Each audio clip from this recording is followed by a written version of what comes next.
everybody. Taking the Model Y out today in this crappy weather. It's rainy, drizzly, and foggy in places. Let's see how it works on autopilot. And if you'd like to watch some of my videos going forward, please subscribe. And if you like the video, hit that like button. And don't forget to do that bell icon, because each time I post a video, you're going to want to see the next one. So let's hit the road here and see how this works in this crappy weather. So let's try a little autopilot here on the back roads. Speed limit's 45, and we're running autopilot here now. Of course, the weather's not that bad. It is rainy, and the rain creates reflections off the pavement, which potentially could fool the autopilot. Don't think so, but in all my experience, it's generally not a problem. Seems like it's handling it here on the 2-lane road real well. We'll get down the road a little bit and see how it works. Now, if you drive a fossil fuel car, something without any kind of auto steer, this Tesla stuff is really wild. Got my hand here and going around this corner, and I'm using my other hand obviously to hold the camera. Every 30 seconds or so, the car wants to know if you're alive or haven't passed out, and it will warn you in the form of a message popping up on the screen, and then the blue will pop up. So the first thing we're going to see here, we get this message. It says apply slight turning force to the steering wheel, and then if not, you get this blue thing, and then it blinks faster. And I'm going to catch it here before, and we're going to be making a left right here and going down a road just to the left, and it's windy, but we're going to do it on autopilot.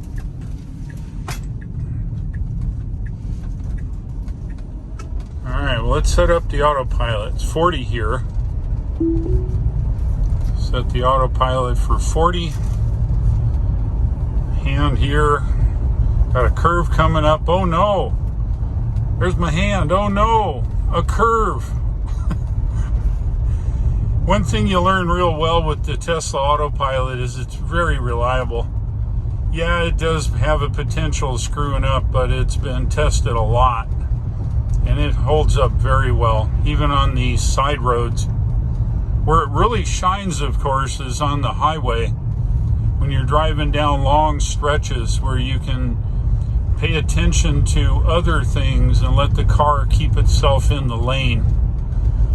Now, on these really sharp curves, sometimes the autopilot will slow down to take the curve. Of course, this is for safety. It doesn't want to take it too fast, so it'll slow down depending upon the radius of the curve. And we've got a pretty sharp curve coming up here in a little bit. And we're going to take a look exactly what it's going to do going around the corner. So from time to time, I grab the wheel here and I shake it to let it know that I'm still here and I have not passed out or doing something else. And we continue down the road here, depending upon the speed and the severity of the curve. Get out of the road. A little squirrel there. But most of the turns are no issue at all. Of course, autopilot at this stage is designed to be on the highway. You can use it on side roads and stuff like that, but you got to be more careful. This is a pretty steep one, but it doesn't seem to care. Here comes another pretty decent turn, and it does it just fine. So as you can see, the autopilot is very good at driving the car. Of course, it's a driving aid. At this stage in software development, it is a driving aid to help you drive the car. It is not a chauffeur. You can't crawl in the back seat and let it drive you home yet. However, full self-driving is currently being beta tested by a bunch of people, and it's doing very well, and it's really improving. So we're coming up here, and of course I have it set to stop on stop signs, and I'm not touching the brake or anything, and it's going to come to a complete stop here at this stop sign. This is part of the full self-driving beta release, and it'll stop right at the red line on the screen. And now I'm going to take it, and I will take over and do manual control here. Because again, this is not the software to do all of the driving. This is the software that's been released. We're going to get on the highway here now, on Interstate 74. Actually, it's Highway 74.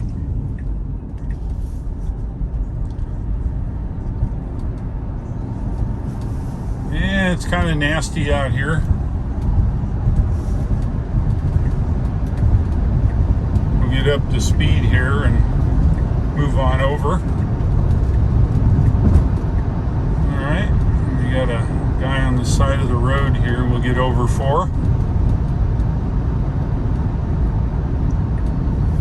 Looks like his truck's broke down there. All right, so let's put it in auto steer 2 times down, and it holds us in the lane, and we'll set the speed. Again, we've got a 2.5 mile error, and that 2.5 mile error gives us, to do 70, I've got to do 73, but for our demonstration today, I'm going to set it to 72. Now, it's not that nasty. Obviously, there's not pouring and driving rain, but it is compromised without having a lot of sun on objects. And we're driving along, and of course, there's my hand. Back camera up here a little bit. And every so often, you got to put your hand on it or wiggle the wheel ever so slightly to let it know that you're still here. So let's drive on the autopilot here on Highway 74 a little bit.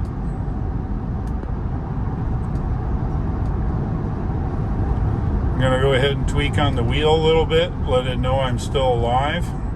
Otherwise, it'll alert me with a message.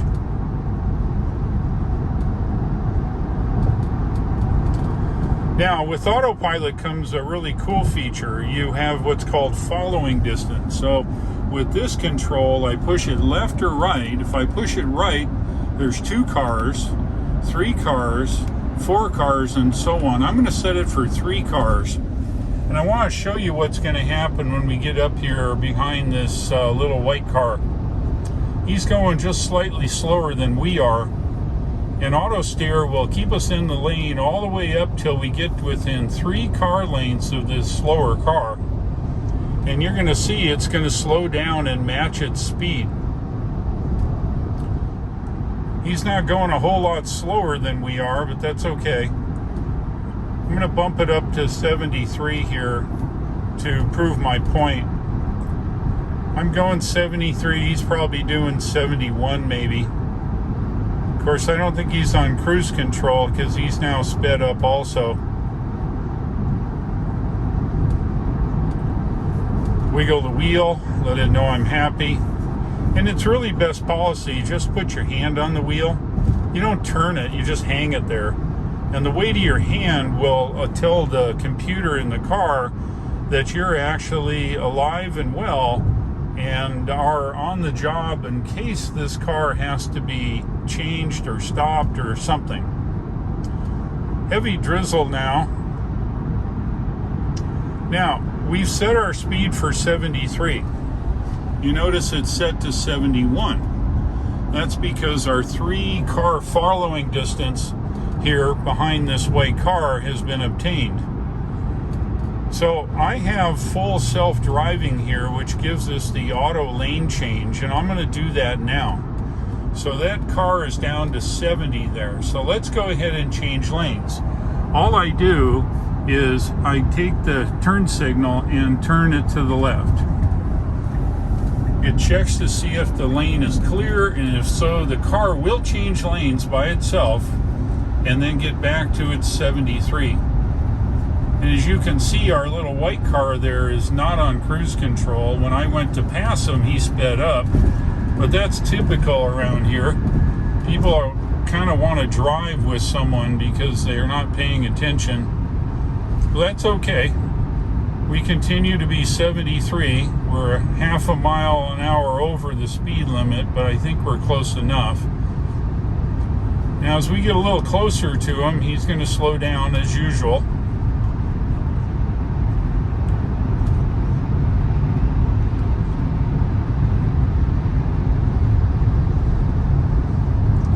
and we're going to pass them. Now it looks like there may be some people getting over up here, which is fine.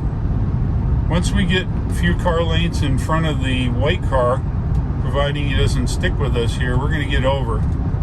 So I can look in the mirror there and tell that, yeah, he's back there about 4 car lengths now. I'm going to go ahead and use the blinker, go to the right lane here, and it's going to make sure the right lane is clear and then move us over. Okay, so we're back in the right lane and back up to 73, and I'm going to drop 72 now because we don't need to show that example anymore. We're going to go up to the next exit and actually turn around. And I think this truck up here in front of us, hard to see on the video, but he's going a little slower than 72, so, or actually 69 and a half, what the car speed is. So we'll wait till this guy in the left lane passes us, and we'll go ahead or go around him. He's got his headlights on, it looks like. And we're down to 66. Let's put our blinker on now. And the car will change lanes and accelerate back up to its set speed. And you say, wow, this is a really great trick and it's really fun to play with. But you know what? When you're commuting and you're driving 25 miles to work, having a driver's aid like Autopilot is an absolute lifesaver. Not only does it pay attention to obstacles and cars and everything else, it frees you up slightly to watch for other obstacles in the road and not the stuff right in the middle. It takes quite a bit of concentration. Going to go back in the right lane now. It takes quite a bit of concentration for you to keep your car in the middle of the lane by driving it yourself and following the car in front. Even though you may be on cruise control, perhaps it's not a new kind and you actually have to turn on the cruise control or set it higher or set it lower and stay in the lane. That takes a lot of driver concentration. With Autopilot, it deals with all of that itself, and you just sit here and you can now watch for deer and other obstacles, tires, pieces of crap in the road, whatever else that's more important for your safety than to try to stay between the lines and keep your distance from the car. So if the car is doing that for you, now I can pay more attention to what's going on out in the road, and I feel safer by turning the job of keeping the car in the lane and keeping its distance over to the car's Autopilot. All right, we're coming up to Highway 221 here now, and I'm going to make a U-turn and head back west here on 74. It's getting a little thicker here, but Autopilot doesn't seem to care. As the weather gets a little thicker, it's kind of hard to see the sign there, but we're going to get off here at Highway 221 and then go over and make a U-turn and head back west here.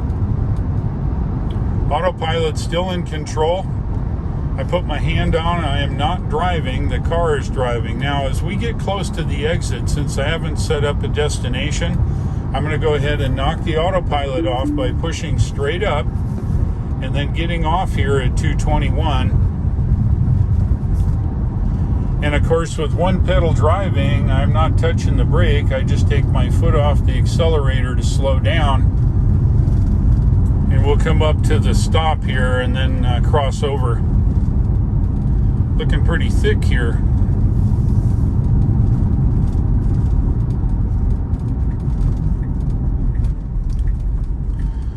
Again, no brake is used. No brakes are harmed in this example. And it looks like we're almost clear. We're good to go.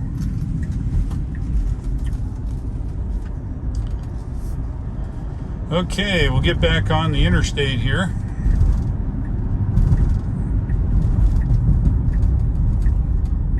So we got some oncoming traffic here.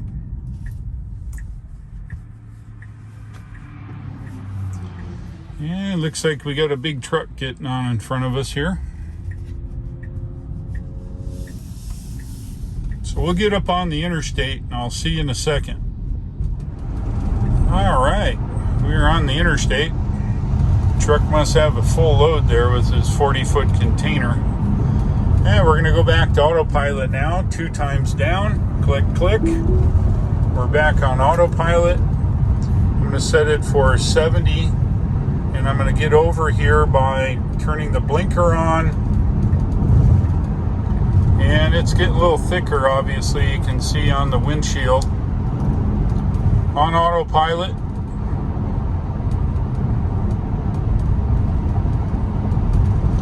Now this part of the road here is pretty rough. There's 3 sections in the road that are pretty darn rough. I'm going to get out of this first one here by taking control of the autopilot. Simply by rotating the wheel, it takes it off autopilot, but it leaves cruise control on. There will be 3 more up here. Make that 2 more places that are pretty bad. So we'll go down the road here and get by those. And then I'll go back on autopilot. Autopilot always centers the car in the middle of the lane. And with all the traffic here on the highway, it really messes up the highway. Go ahead and wipe the windows there. We can actually see what we're seeing here. Yeah, it's starting to rain now. I think we're going to run into it here on the way back. And of course, I'm driving through the bad spot. That's all right. That should be the last of it. Now, the windshield wipers in a Tesla are automatic. They use artificial intelligence to see spots and things on the windows. And now that's the 3rd spot. Okay, now we are for sure clear. The windshield wipers in the Tesla use the cameras, and through some artificial intelligence code, it can actually tell if there's rain on the window and activate the windshield wipers, which it has done here. We're driving west now, right into the oncoming pockets of rain, so hopefully it'll not get too bad, or it might get bad. We're still on autopilot here on westbound 74. The rain has now increased a little bit, where the windshield wipers are constant. It's not terrible. And then they'll adjust speed automatically depending upon how much rain it actually thinks is on the window. It's light rain here now. We'll be off the interstate a couple miles, I think. Still on autopilot. And yes, I do have my hand on the wheel, but I am not steering. Just hold it there. It keeps the autopilot happy. Let it know that I'm still here. So the Tesla autopilot system uses a combination of ultrasonic sensors, a forward-looking phased radar, and 8 cameras. And it does this by feeding it all into a computer that manages the environment and drives the car. One item it does not have what's called LiDAR, and that uses laser scanning radar looking for reflections. And LiDAR does not work very well in fog or rain or inclement weather, but these other sensors that Tesla uses does. So here, let me pop the autopilot off and the cruise control, and we're going to get off here at Highway 9. So without using LiDAR, the radar, the ultrasonic sensors, and the visual cameras are enough to do full self-driving in the Tesla. And we're seeing that now with new software being deployed to beta testers. And before long, we're going to see a version of that hit the rest of the 1 million or so Teslas and are able to drive the car for them using these sensors. So I'm off on Highway 9 now, and I'm heading to the house. So I want to just say that this video is just another example on how the autopilot can drive the car in nice weather, or in this case, not very nice weather. I've driven it in snow, I've driven it in pouring rain, and I will tell you that for the most part, it works very well. In really heavy snow, sometimes it builds up on the radar and you'll get an alarm and you have to clean it off. But generally, the car is flawless in its autopilot driving. So if you'd like to buy yourself a Tesla, the referral link shown here at the bottom of the screen will get you 1,000 miles or 1,500 kilometers of free supercharging. The code is good worldwide. So if you like these videos that I do, I would certainly appreciate it if you would hit the subscribe button. I try to do a lot of informative videos, and I hope that's something you'd like to see in the future. So thank you for watching. I'll look for you again, and take care.